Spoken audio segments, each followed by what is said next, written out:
News Insight, supported by उपकार Chakki fresh आटा खाएर त हेर्नुहोस्। प्लम्बर पाइप्स र फिटिङ टिकिरहन्छ चलिरहन्छ। स्वादिष्ट परिकारको लागि उपकार शुद्ध तोरीको तेल। हर खानामा उपकार ब्रान्डका अचारहरू, खुसी पनि मिठास पनि।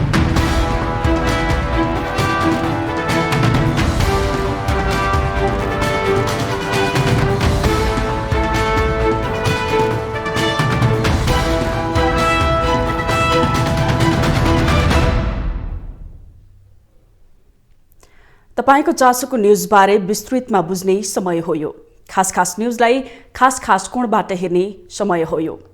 हरेक दिन यो समयमा हामी साझा र ताजा मुद्दा लिएर तपाईहरुमाझ आउनेछौँ। नमस्कार, म रेखा श्रेष्ठ। सुरु गरौँ हेडलाइन्सबाट।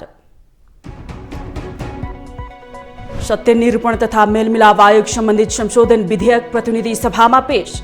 मानव अधिकार उल्लङ्घनका घटना नदोहोरिने प्रतिबद्धता।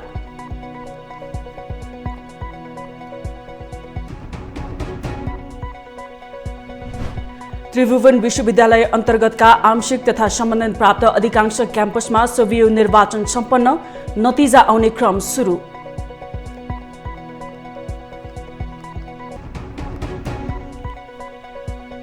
प्रधानमन्त्री दाहालले सोमबारको प्रतिनिधि सभा बैठकमा विश्वासको मत लिने, समर्थन फिर्ता लिएका एमाले र राप्रपाले पनि आफ्नो पक्षमा मत हाल्ने दाहालको दावी।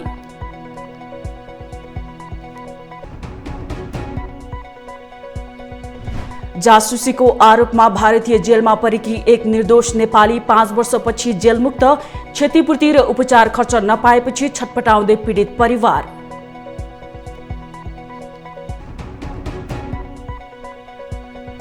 र तिलोत्तमा गोल्ड कपमा आइतबारको खेलमा 3 स्टार क्लब विजयी। हिमालयन शेर्पा क्लब 1-0 गोल अन्तरले पराजित।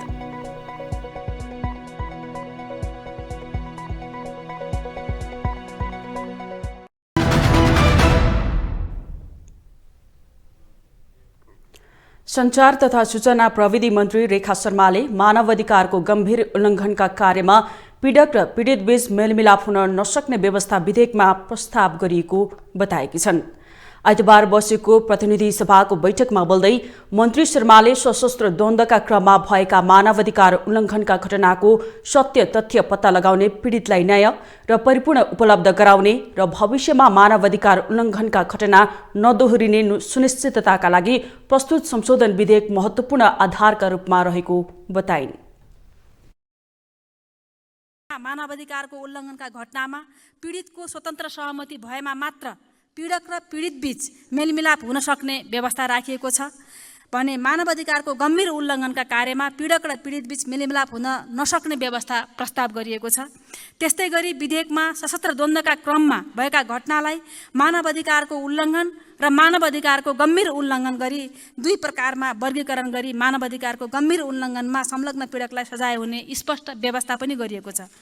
सम्माननीय सभामुख महोदय, सशस्त्र द्वन्द्वका क्रममा भएका मानवाधिकार उल्लङ्घनका घटनाको सत्य तथ्य पत्ता लगाउने, पीडितलाई न्याय र परिपूर्ण उपलब्ध गराउने र भविष्यमा मानवाधिकार उल्लङ्घनका घटना नदोहोरिने सुनिश्चितताका लागि प्रस्तुत संशोधन विधेयक महत्त्वपूर्ण आधारका रूपमा रहेको छ। विधेयकमा रहेको व्यवस्थामा सुधार गर्नुपर्ने कुनै विषय भएमा विधेयक उपरको संशोधन तथा छलफलको विधायकी प्रक्रियाबाट संशोधन गर्न सकिने नै छ। उनले बेपत्ता पारिएका व्यक्तिको छानबिन, सत्य निरूपण तथा मेलमिलाप आयोग ऐन 2071 बमोजिम गठन भएका बेपत्ता पारिएका व्यक्तिको छानबिन आयोग र सत्य निरूपण तथा मेलमिलाप आयोगको कार्यविधि विक्रम सम्वत 2080 साल असार मसान्तसम्म रहेको र हाल पदाधिकारी विहीन भई शान्ति प्रक्रियाको काम अघि बढ्न नसकेको पनि बताइन्।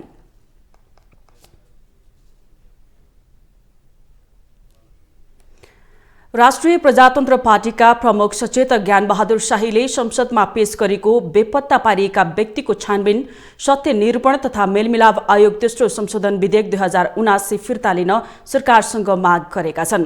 पीडकलाई उन्मुक्ति दिने र पीडितलाई मिलापत्रको नाममा अलपत्र छाड्ने गरी संविधान र सर्वोच्च अदालतको आदेश विपरीत सो विधेयक आएकाले सरकारले त्यसलाई फिर्ता गर्नुपर्ने उनको भनाइ छ। आइतबार प्रतिनिधि सभा बैठकमा सो विधेयकमाथि विरोधको सूचना पेश गर्दै उनले विधेयकमा महान्यायाधिवक्तालाई असीमित अधिकार दिएर मानवाधिकार उल्लङ्घनको घटनामा पनि कम सजाय दिन खोजिएकाले आफूले त्यसको विरोध गर्नुपरेको स्पष्ट पारे। प्रधानमन्त्रीले महान्यायाधिवक्ता नियुक्त गर्ने र उसले मानवाधिकार उल्लङ्घनका घटनाका दोषीलाई उन्मुक्ति दिने गरी आएको सो विधेयक आपत्तिजनक रहेको पटक पटक दोहोर्याए। विधेयकमा मेलमिलाप र मिलापत्रको नाममा फौजदारी कसुर लागेकालाई पनि उन्मुक्ति दिने प्रावधान राखेको जिकिर गर्दै आक्रोश व्यक्त गरे।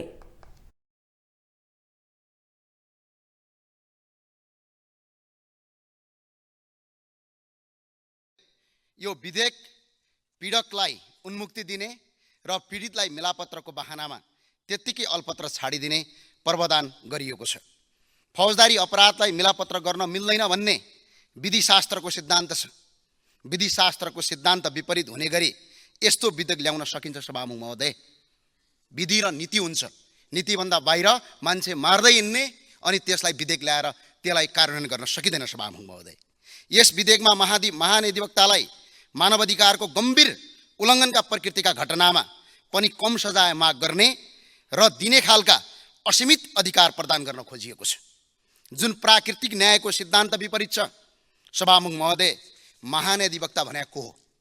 महान्यायाधिवक्ता प्रधानमन्त्रीले नियुक्ति गर्ने प्रचलन छ र यो विधेयक अन्तर्गत जुन कानुन अन्तर्गत अहिलेको सम्मानित प्रधानमन्त्रीका विरुद्ध पनि सर्वोच्च अदालतमा फौजदारी कसुरको मुद्दा आज पनि विचाराधीन छ। यताबाट प्रधानमन्त्रीज्यूले महान्यायाधिवक्ता नियुक्ति गर्ने, महान्यायाधिवक्तालाई कम सजाय गर्ने कानुनको अधिकार दिने अनि दोषीहरू तपाईँको उन्मुक्ति हुने जुन किसिमको प्रावधान छ, यसले न्याय र विधिको शासनमाथि धब्बा बोलेको छ। शाहीले मान्छे हत्या गर्ने र त्यसलाई राजनीतिकरण गर्ने गरी आएको सो विधेयकलाई पीडित पक्षले मान्न नसक्ने बताए।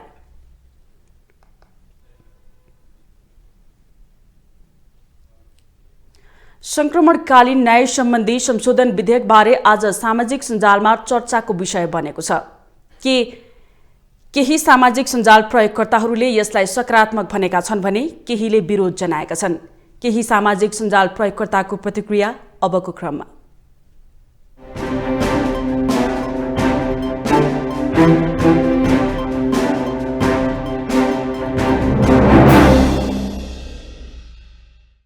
संघीय सांसद योगेश भट्टराई लेख्छन्, संक्रमणकालीन न्यायलाई मागी खाने भाँडो र सत्ताका लागि बार्गेनिङ चिप्स बनाउने काम बन्द गर्नुपर्दछ।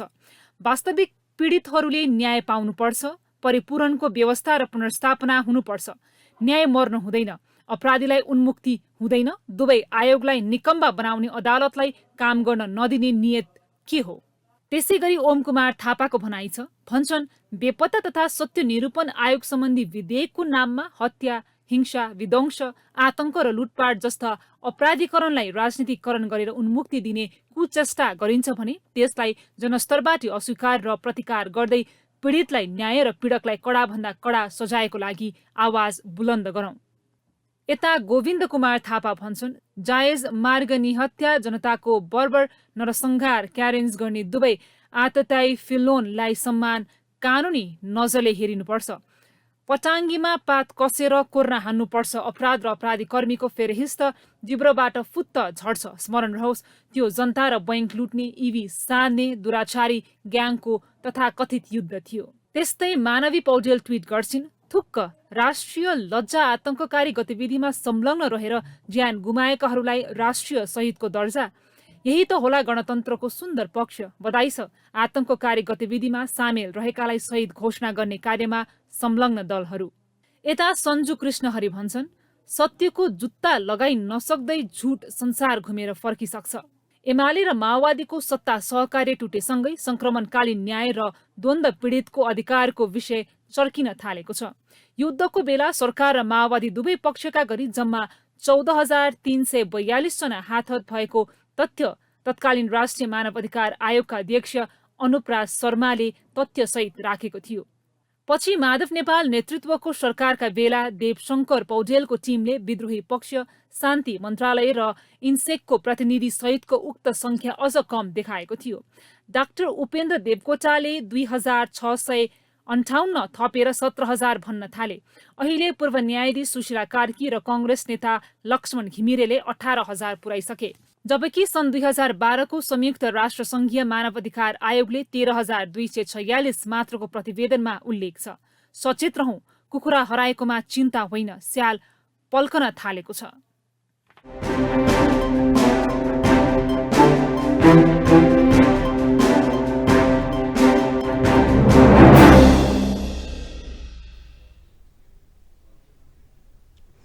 आइतबार त्रिभुवन विश्वविद्यालय अन्तर्गतका आङ्गिक तथा सम्बन्धित प्राप्त अधिकांश कलेजहरू स्वतन्त्र विद्यार्थी युनियनको निर्वाचन सम्पन्न भएको छ। अधिकांश कलेजहरूमा शान्त रूपले निर्वाचन सम्पन्न भए पनि केही कलेजमा भने झडपकै स्थिति बनेको छ। केही कलेजमा भने निर्वाचन स्थगन भएको छ। बाजुराको बुढीनन्दा क्याम्पसमा अनेरा सोभियु र गठबन्धनका विद्यार्थीबीच झडप हुँदा प्रहरीले हवाई फायर गर्नु पर्यो। शङ्करदेव कलेजमा फर्जी मतदान गर्ने नेविसङ्घ इकाइ अध्यक्ष सहित 10 जना पक्राउ परे।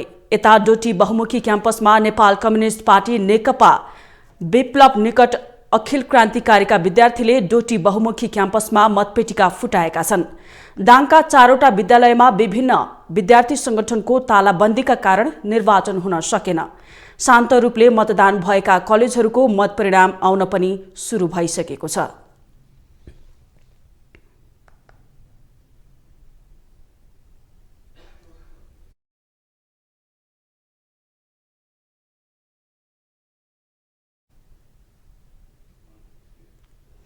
आइतबार देशभरका त्रिभुवन विश्वविद्यालय अन्तर्गतका आङ्गिक तथा सम्बन्धन प्राप्त कलेजहरूमा स्वतन्त्र विद्यार्थी युनियन सोभियुको निर्वाचन सम्पन्न भएको छ। केही क्याम्पसमा निर्वाचन स्थगित भएको छ भने केहीको निर्वाचन मिति सारिएको छ। रोकिएको क्याम्पसमा निर्वाचन कहिले हुन्छ? समग्र निर्वाचनलाई विद्यार्थी संगठन र विद्यार्थीहरूले कसरी लिएका छन्? यसै सन्दर्भमा रहेर जानकारी गराउन सहकर्मी शर्मिला नगरकोटी न्युजरुमबाट हामीसँग जोडिनु भएको छ। शर्मिला, सोभियु निर्वाचनको पछिल्लो अवस्था के कस्तो छ, हामीलाई जानकारी गराउनुहोस्।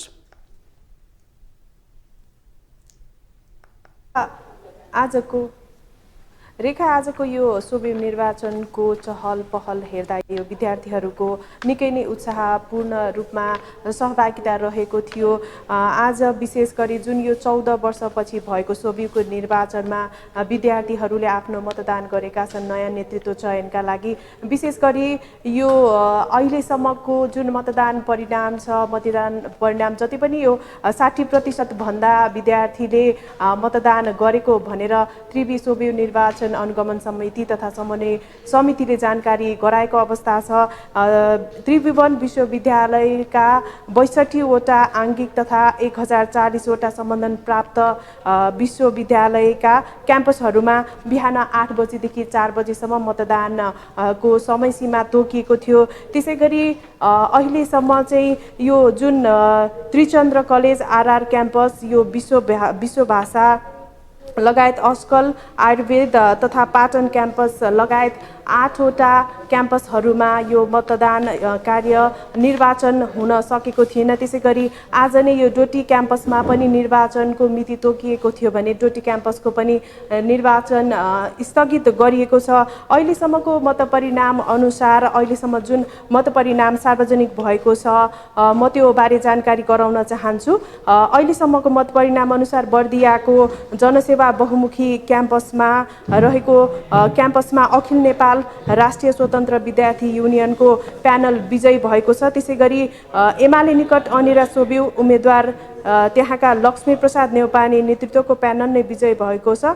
नेउपानेले 73 मत प्राप्त गरेसँगै त्यहाँ विजयी भएका हुन्। उनका प्रत्याशी गठबन्धनका तर्फबाट पूर्ण समिति छिनालले 47 मत प्राप्त गरेका थिए। त्यहाँ कुल मत 126 खसेको थियो। त्यसै गरी पर्वतमा भएको जुन एकमात्र निर्वाचन थियो त्यसमा चाहिँ नेविसङ्घ र अखिल क्रान्तिकारीको प्यानल नै विजयी भएको छ, जसमा चाहिँ गुप्तेश्वर बहुमुखी क्याम्पसमा भएको निर्वाचनमा काङ्ग्रेसका उम्मेदवार सतीश रेग्मीले 131 मत ल्याएर विजयी भएका छन्। त्यसै गरी त्यहाँ खसेको कुल मत भने 185 रहेको थियो। त्यसै गरी रूपन्देहीको लीलाधर घिमिरे छपिया जनता कलेजमा भएको निर्वाचनमा नेविसङ्घका नेभी सङ्घबाट नै विजयी भएका छन्। त्यसै गरी दार्चुलामा भएको कृष्ण स्नातक क्याम्पस लालीमा क्याम्पसमा अनिरा सोब्युको प्यानल नै विजयी भएको छ। त्यसै गरी दार्चुलाकै नेभी सङ्घ त्यहाँ पनि नेभी सङ्घको प्यानल विजयी भएको छ। त्यसै गरी सुर्खेतमा रहेको 3 क्याम्पसहरू जसमा सिम्ता बहुमुखी, अमरदीप क्याम्पस र हिमशिखर बहुमुखी क्याम्पसमा एमाले निकट अनिरा सोब्युको प्यानल नै विजयी भएको छ, जसमा सिम्ता बहुमुखी क्याम्पसमा घनश्याम रेग्मी, त्यसै गरी अमरदीप क्याम्पसमा अनुपम ढकाल, हिमशिखर बहुमुखी क्याम्पसमा सृजना रसाइली निर्विरोध विजयी भएकी छिन्। त्यसै गरी सुर्खेत बहुमुखी क्याम्पसको मतगणना भने एउटाको क्याम्पसको मतगणना भने भोलि मात्रै हुने भनेर जानकारी प्राप्त भएको छ। त्यसै गरी बैतडीको नवप्रभात संयुक्त क्याम्पसमा पनि अनिरा सोब्युको प्यानल नै विजयी भएको छ। त्यहाँ रेखा घटाल नेतृत्वको प्यानल नै विजयी भएको हो रेखा। त्यसै गरी सिन्धुपाल्चोकको मेलम्ची भ्याली क्याम्पसमा वामपन्थी घटकका विद्यार्थीहरूले संयुक्त प्यानल विजयी भएको अवस्था अहिलेसम्मको छ। त्यसै गरी जुन यस पटकको सोभि निर्वाचन भएको थियो त्यसमा चाहिँ 4वटा क्याम्पसहरूमा विद्युतीय प्रणालीबाट यो निर्वाचन प्रणाली भइरहेको अवस्था भएको थियो, जसमा चाहिँ त्रिवी विश्वविद्यालयको केन्द्रीय मतदान स्थलमा यो विद्युतीय मतदान मेसिनद्वारा निर्वाचन गराइएको थियो भने त्यसै गरी पुल्चोक इन्जिनियरिङ क्याम्पसमा पनि विद्युतीय प्रणालीबाट मतदान गराइएको थियो। त्यसै गरी थापाथली क्याम्पस र धरानको केन्द्रीय प्रविधि क्याम्पसमा पनि विद्युतीय प्रणालीबाट मतदान गराइएको थियो।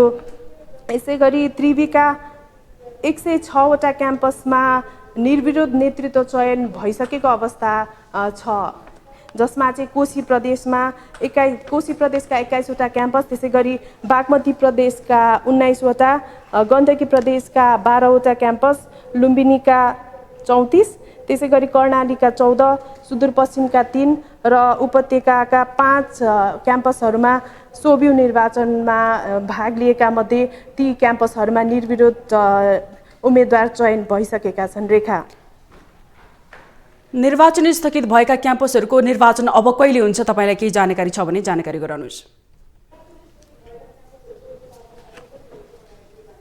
हालसम्मको जानकारी अनुसार जति पनि क्याम्पसहरूमा निर्वाचन स्थगित भएका छन् तीमध्ये त्रिचन्द्र क्याम्पसमा चैत 9 गते निर्वाचन हुने भनेर केही समाचारहरू प्रकाशित भएका छन् भने केही क्याम्पसहरूमा सर्वदलीय बैठक बसेर मात्रै उनीहरूको छलफल भएपछि मात्रै निर्वाचनको मिति तय गरिने भनेर अहिलेसम्मको जानकारी प्राप्त भएको छ। रेखा, जानकारीको लागि धेरै धन्यवाद शर्मिला।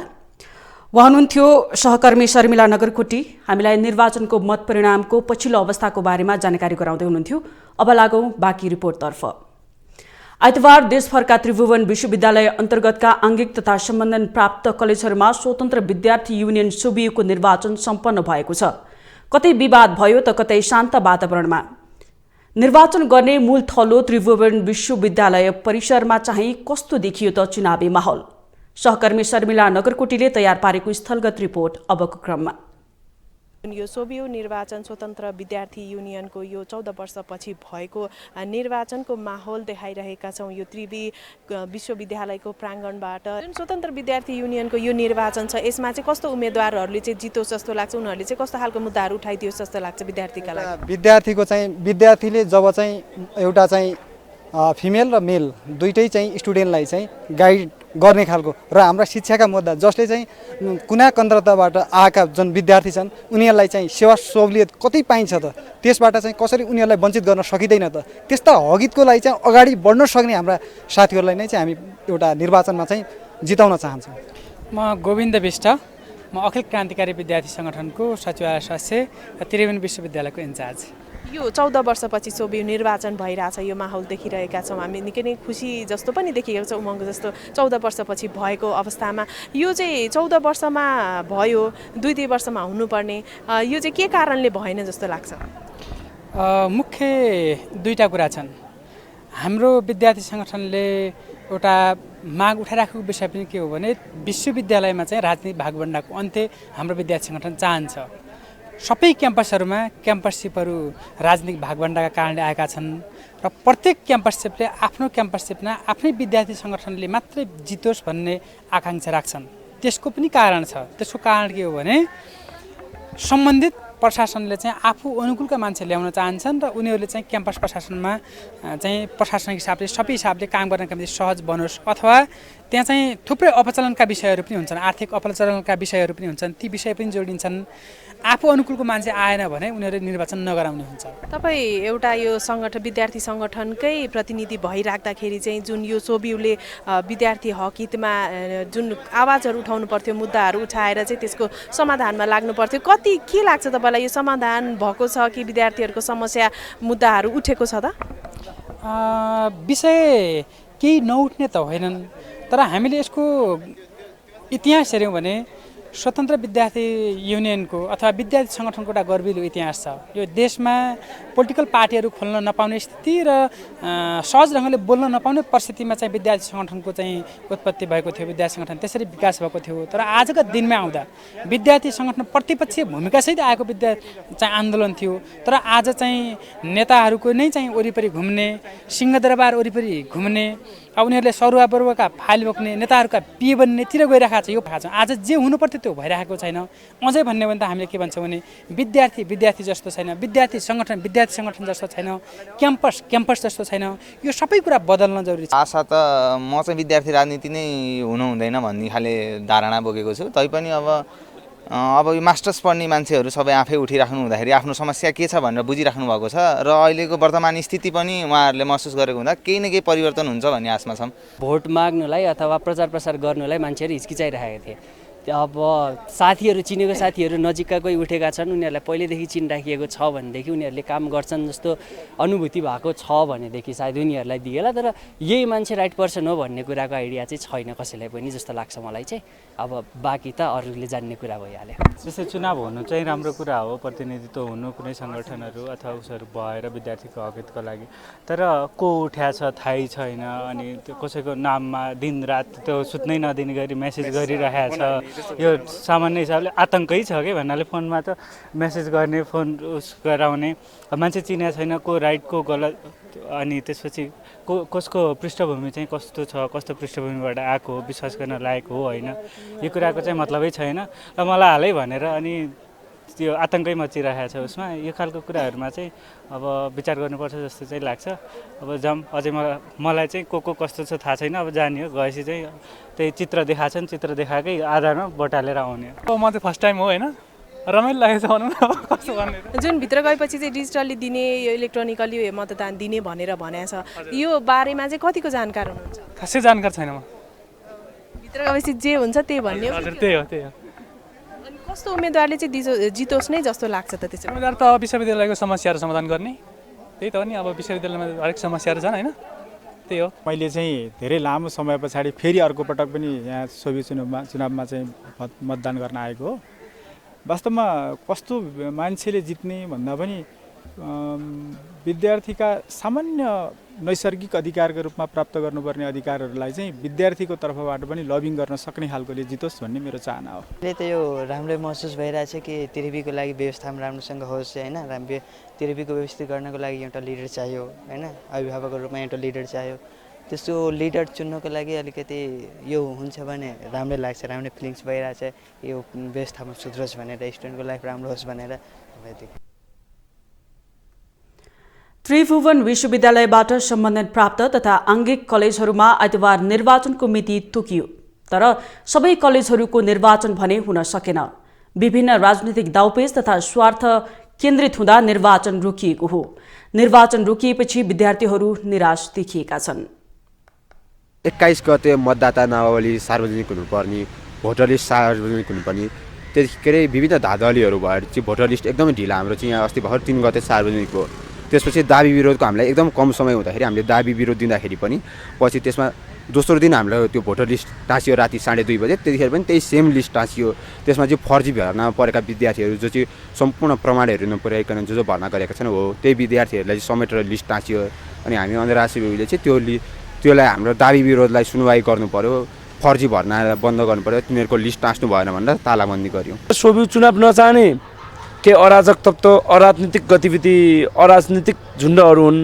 यसको मुख्य दोषी भनेको चाहिँ यहाँको तपाईँको नेपाल विद्यार्थी सङ्घ भन्ने एउटा नेपाली काङ्ग्रेसको चाहिँ त्यो नुनको सोझो गर्ने एउटा माउ पार्टीको चाहिँ त्यो नेपाल विद्यार्थी सङ्घ भने र आफूलाई चाहिँ हात हतियारबाट चाहिँ अझै पनि राज्य सत्ता कब्जा गर्नुपर्छ भन्ने एउटा चाहिँ विचारमा चाहिँ स्खलित भइसकेको एउटा चाहिँ अखिल क्रान्तिकारी भन्ने एउटा सङ्गठन छ। अनि अर्को चाहिँ त्यो एउटा गुन्डागर्दी शैलीबाट 20-25जना ट्यापे मुन्द्री चाहिँ जम्मा गरेर चाहिँ एउटा चाहिँ तपाईँको सङ्गठन दोरबल बनाउने एउटा चाहिँ तपाईँको सुदेश पराजुली नेतृत्वको समूहको छ।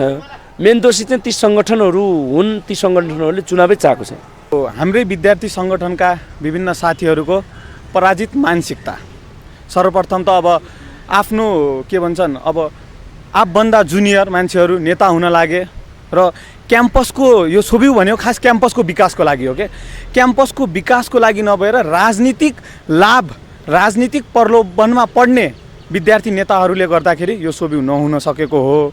र यसका लागि अब कुनै एउटा सङ्गठन अरू सङ्गठन दोषी मात्र नभएर हामी सम्पूर्ण यो विद्यार्थीको हार हो। हाम्रो सुरुदेखि दल दर्ता हुँदादेखि लिएर विभिन्न सङ्गठन ठुलो सङ्गठनहरूले सानो सङ्गठनहरूको त्यो किचा तानी गरिरहेको थिए। लास्ट कन्डिसनमा आउँदा उनीहरूले चाहिँ एउटा अब आफू मैदानमा लड्न सक्ने उनीहरूसँग क्षमता भएन। उनीहरूले हामीसँग प्रतिस्पर्धा गर्न सक्ने क्षमता नभएको कारणले क्याम्पस प्रशासनसँग मिलिमतो गरेर निर्वाचन आयोगसँग मिलिमतो गरेर उनीहरूले चुनाव भाँडेको हो। यो स्पष्ट रूपमा देखिन्छ। सम्पूर्ण दलहरूको यही भनाइ छ र यो विषयमा हामीले घोर आपत्ति जनाइसक्यौँ। अब लास्ट कन्डिसनमा आएर उनीहरूसँग मैदानमा लड्ने सक्ने क्षमता नै भएन। म त यसरी खुलियाम भन्छु। यहीँको विद्यार्थी सङ्गठन यहीँको प्रशासन र मुख्यतः यहीँका विद्यार्थी सङ्गठनहरू जो चाहिँ आफू हार्ने डरमा अथवा आफ्नो हार र आफ्नो आन्तरिक मानसिकतामा पराजित मानसिकता बोकेका साथीहरूले चाहिँ आफ्नो हार स्वीकार नगरी यहाँको सोभिउलाई नै विथलले यी क्रियाकलाप गरेका कारण खासमा सोभिउ हुन सकेको। हामी सबै निर्वाचनको पक्षमा छौँ। तर यहाँ के भन्दाखेरि एउटा सङ्गठनलाई जिताउनको लागि एउटा सङ्गठनलाई मात्रै जिताउनको लागि यहाँ निर्वाचन रोकिएको छ। कसैका नागरिकता लुकाइएका छन् होइन। अब धेरै कुराहरू छन् यहाँ। अब पहिल्यैदेखि यहाँ निर्वाचन गराउनको लागि कुनै पनि न क्याम्पस प्रशासन लागेको छ न विद्यार्थी सङ्गठनहरू छन्। हामी स्वतन्त्र त यो अहिले देशमा यो राजनीतिदेखि नै विश्लेषण भइरहेको बेला हामी जस्ता स्वतन्त्र जनताहरू आइरहेको बेलामा चाहिँ यी राजनीति गर्ने सङ्गठनहरू चाहिँ डराएको अवस्था छ। त्यसैले यी विद्यार्थी सङ्गठन र यो क्याम्पस प्रशासनले चाहिँ यो निर्वाचन चाहिरहेको छैन।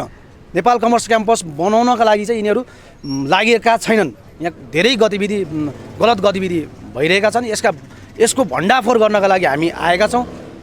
निर्वाचन हुनुपर्छ, गर्नुपर्छ। जसरी भए पनि चाँडोभन्दा चाँडो नयाँ मिति घोषणा गरेर निर्वाचनको प्रक्रियामा जानुपर्छ। हाम्रो माग यही छ। क्याम्पसलाई हामीले दबाब दिइरहेका छौँ। क्याम्पस प्रशासनको अलिकति गैर जिम्मेवारपूर्ण तरिकाले चाहिँ मिटिङमा अब नआइदिने, बोलाएको समयमा मिटिङ नगर्ने, ती रोकिए पछाडि पनि फेरि एकचोटि पुनः नयाँ कार्यतालिका सार्वजनिक भइसकेको थियो। त्यो कार्यतालिका सार्वजनिक गरिसके पछाडि फेरि 11 बजेदेखि 1 बजेसम्मको लागि भनेर कार्यतालिका सार्वजनिक गराएको थियो।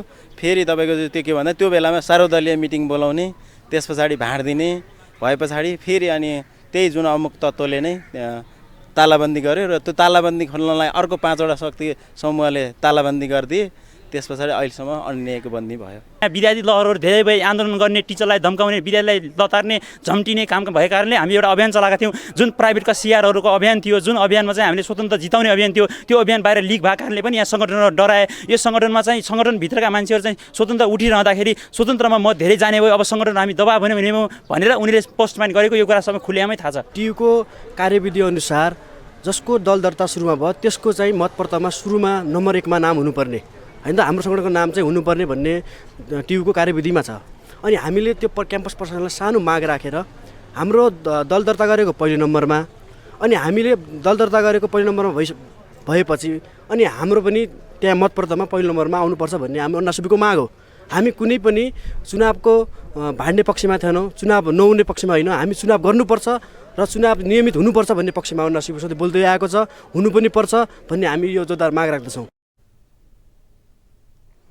तपाईलाई न्युज इनसाइटमा पुनः जोड्नेछौँ।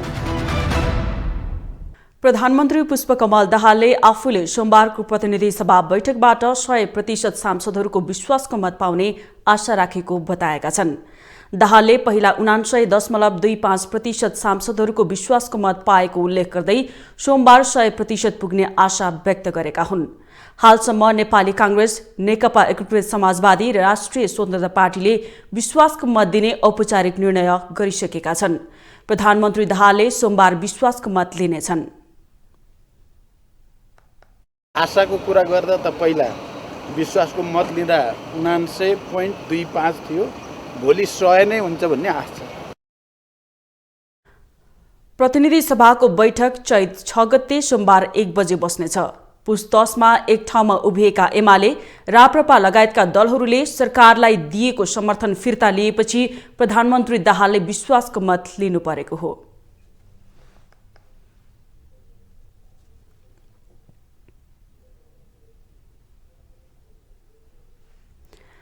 नेकपा एकीकृत समाजवादीका अध्यक्ष माधव कुमार नेपालले बेपत्ता पारिएका व्यक्तिको छानबिन, सत्य निरूपण तथा मेलमिलाप आयोग तेस्रो संशोधन विधेयक 2079 को विषयमा पार्टीहरूका बीचमा सहमति भइसकेको बताएका छन्। आइतबार प्रतिनिधि सभा बैठकपछि नेपालले सम्बन्धमा विभिन्न पार्टीहरूका बीचमा सहमति भइसकेको बताएका हुन्। प्रतिपक्षी दलहरूको पनि विधेयकको सम्बन्धमा विमति नरहेको उनको भनाइ थियो। त्यस्तो त मलाई लाग्दैन असन्तुष्टि होला भनेर, किनभने यो सत्य निरूपण तथा मेलमिलाप सम्बन्धी विधेयकको बारेमा धेरै लामो समयदेखि चर्चा चल्दै आएको छ। विभिन्न पार्टीहरूको बिचमा सहमति पनि भइसकेको छ। अहिले सत्ताधारी पार्टी जो हुनुहुन्छ उहाँहरूको पनि मलाई लाग्छ प्रतिपक्षी पार्टीहरूको पनि त्यसमा विमति रहेको अवस्था छैन। प्रधानमन्त्री पुष्पकमल दाहाललाई विश्वासको मत दिएर प्रतिपक्षमा बस्न पनि मिल्ने भन्दै सबैले विश्वासको मत दिँदा राम्रो हुने उनको भनाइ छ।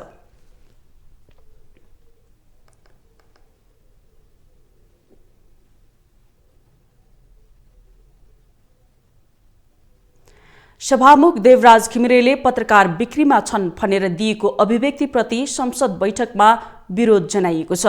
शुक्रबार सभामुख घिमिरेलाई भेट्न पुगेका नेपाल पत्रकार महासंघका प्रतिनिधि मण्डलसँग कुराकानी गर्दै उनले पत्रकारहरू बिक्रीमा रहेका अभिव्यक्ति दिएका थिए। आइतबारको संसद बैठकमा बोल्दै सांसदहरूले सो अभिव्यक्तिप्रति विरोध जनाएका हुन्। नेपाली कांग्रेसका सांसद रामहरि खतिवडाले व्यवस्थापिकाको प्रमुखको अभिव्यक्तिले प्रेस स्वतन्त्रतामाथि आघात पुगेको बताए।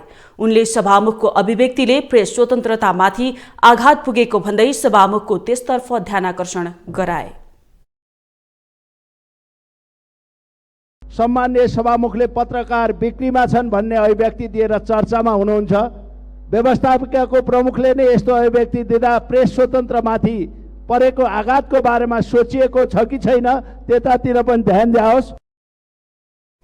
त्यसैगरी नेपाल मजदुर किसान पार्टीका सांसद प्रेम सुवालले बिक्री हुने पत्रकार कुन कुन हुन् भनेर पत्ता लगाउन सभामुखले छानबिन समिति बनाउनु पर्ने माग गरे।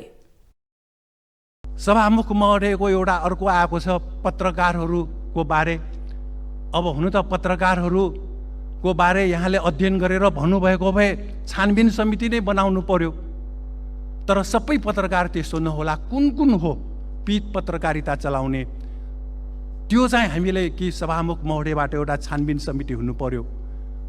कुन कुन हो, सभामुख महोदयबाट उठेको विषय भनेको यो सार्वजनिक महत्त्वको विषय हुन्छ। त्यसकारण कुन कुन हो त्यो छानबिन हुनु पर्यो। सभामुखबाट उठेको विषय सार्वजनिक महत्त्वको विषय भएको उल्लेख गर्दै बिक्री हुने पत्रकारहरूका बारेमा छानबिन गरिनुपर्ने सांसदहरूको माग रहेको छ।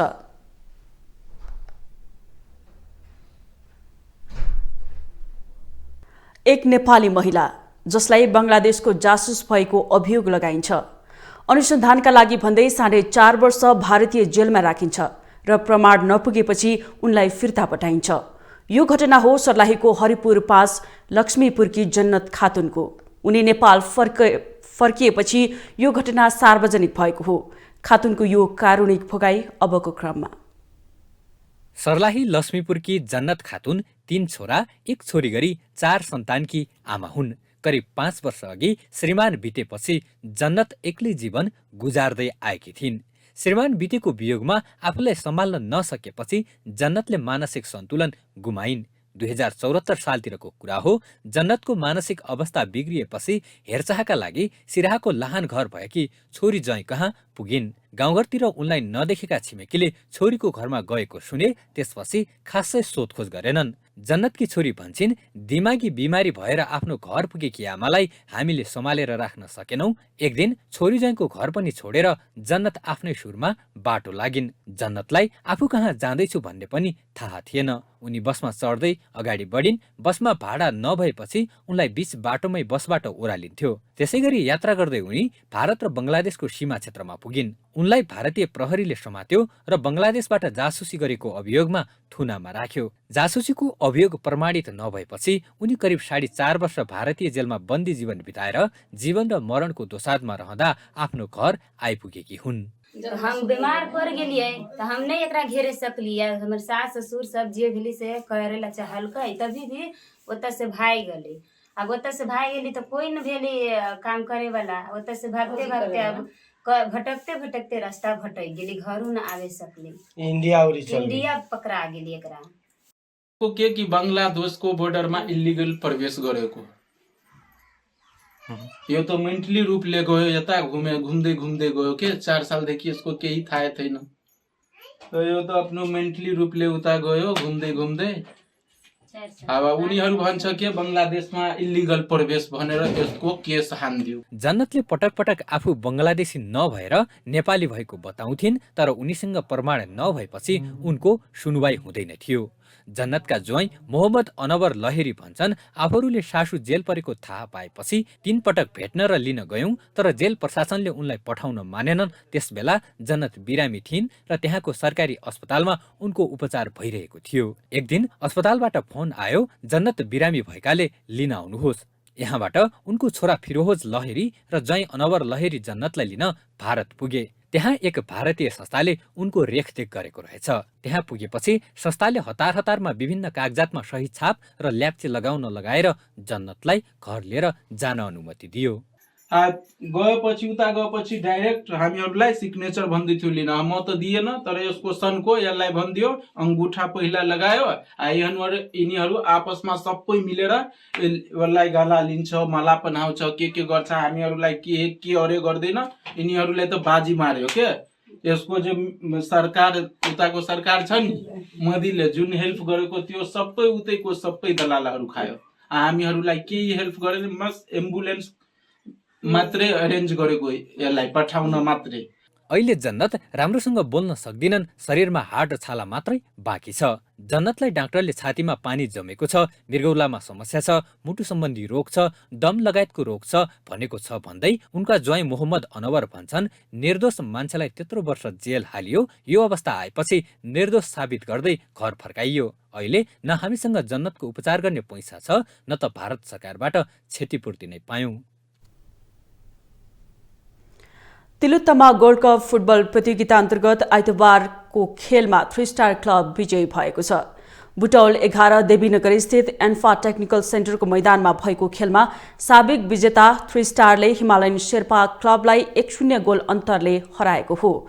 3 स्टारका लागि खेलको दोस्रो हाफको 38औं मिनेटमा दिपेश गुरुङले गरेको गोलले निर्णायक बन्यो। प्रतिस्पर्धात्मक खेलमा 3 स्टारले गोलको थुप्रै अवसर पाए पनि सदुपयोग गर्न भने सकेन।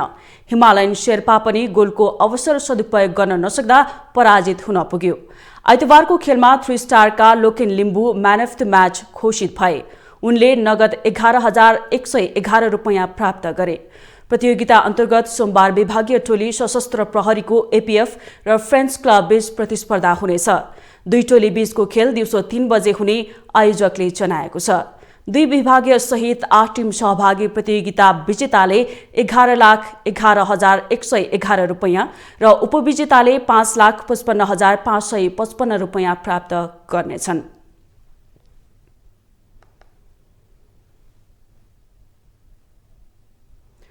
टर्कीपछि दक्षिण अमेरिकी देश इक्वेडरमा पनि शक्तिशाली भूकम्पको धक्का महसुस गरिएको छ। शनिबार ल्याटिन अमेरिकी मुलुक इक्वेडरमा 6.7 म्याग्निच्युडको भूकम्प गएको छ। इक्वेडरको दक्षिणी तटीय क्षेत्रमा गएको शक्तिशाली भूकम्पबाट अहिलेसम्म करिब 1 दर्जन मानिसको मृत्यु भएको जनाइएको छ। भूकम्पबाट भौतिक संरचनामा व्यापक रूपमा क्षति पुगेकाले भग्नावशेषमा च्यापिएर मृत्यु हुनेको संख्या बढ्न सक्ने अनुमान गरिएको छ। अमेरिकी भूगर्भ सर्वेक्षण अनुसार भूकम्पमा परि अहिलेसम्म 14 जनाको मृत्यु भएको छ। भूकम्पका कारण कतिपय घर र भौतिक संरचना भत्किएका छन्। प्रभावित क्षेत्रका मानिसहरू सुरक्षित स्थानका लागि घरबाट बाहिर निस्किएर बसेका छन्। अधिकारीहरूका अनुसार भूकम्पपछि सुनामीको आकलन भने गरिएको छैन। भूकम्पबाट इक्वेडरमा 13 जना र छिमेकी राष्ट्रमा पेरुमा 1 जनाको मृत्यु भएको अन्तर्राष्ट्रिय मिडियाले जनाएको छ। साथै इक्वेडरका अधिकारीहरूको अनुसार त्यहाँ 126 जना मानिस घाइते भएको बताइएको छ।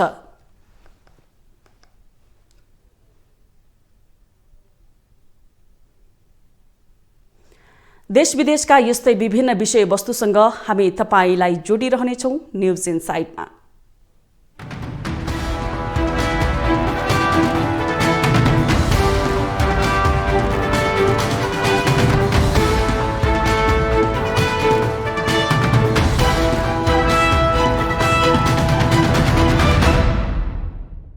News insight supported by Upakar Chakki fresh आटा खाएर त हेर्नुहोस्। कम्मर पाइप्स र फिटिङ टिकिरहन्छ चलिरहन्छ। स्वादिष्ट परिकारको लागि उपकार शुद्ध तोरीको तेल। हर खानामा उपकार ब्रान्डका अचारहरू, खुसी पनि मिठास पनि।